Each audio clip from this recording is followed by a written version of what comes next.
This book is downright crazy. If you're looking for a dramatic coming-of-age murder mystery, and I can't possibly imagine how that would sound uninteresting, Patron Saints of Nothing by Randy Reibe is your book. It's the cover, looks very enticing, nothing crazy. Even if you don't read much, this book is a must-read regardless of your stance on books. I'm not a big reader personally, but this book blew me away with the themes of self-discovery, corruption, family, and justice. Very heartwarming, very nice. I felt very enamored by the story throughout the entire read, and if anyone has the opportunity to read this book, they should. Alright, now picture this. Jay is a Filipino American, and although he never really felt connected to his Filipino side, many of his cousins, aunts, and uncles live in the Philippines, his dad's family. One day, Jay receives the news that his cousin who lives in the Philippines, June, has died. But something in the story isn't adding up.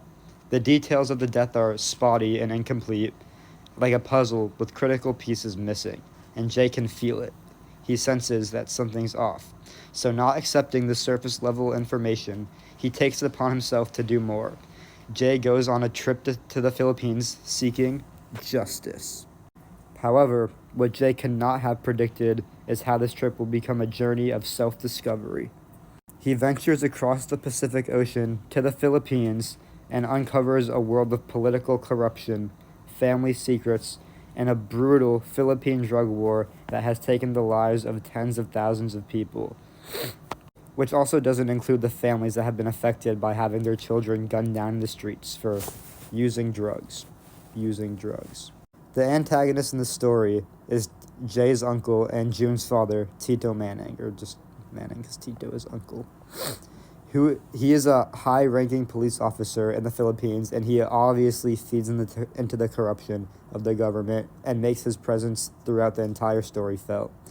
Every single time he's in a passage, it just provokes an eerie feeling, and you can't help feeling like something bad is about to happen. This quote is just one example of the suspense the reader feels, along with the drama throughout the entire story, to ultimately make for an exhilarating read. And by the end of the novel, Jay's character development is very clear.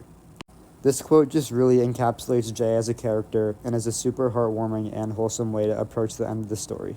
Personally, I would give this book a solid 4.5 stars out of 5, just because the ending might have been a little anticlimactic. I'm not going to tell you guys what it is because that would be spoiling the book.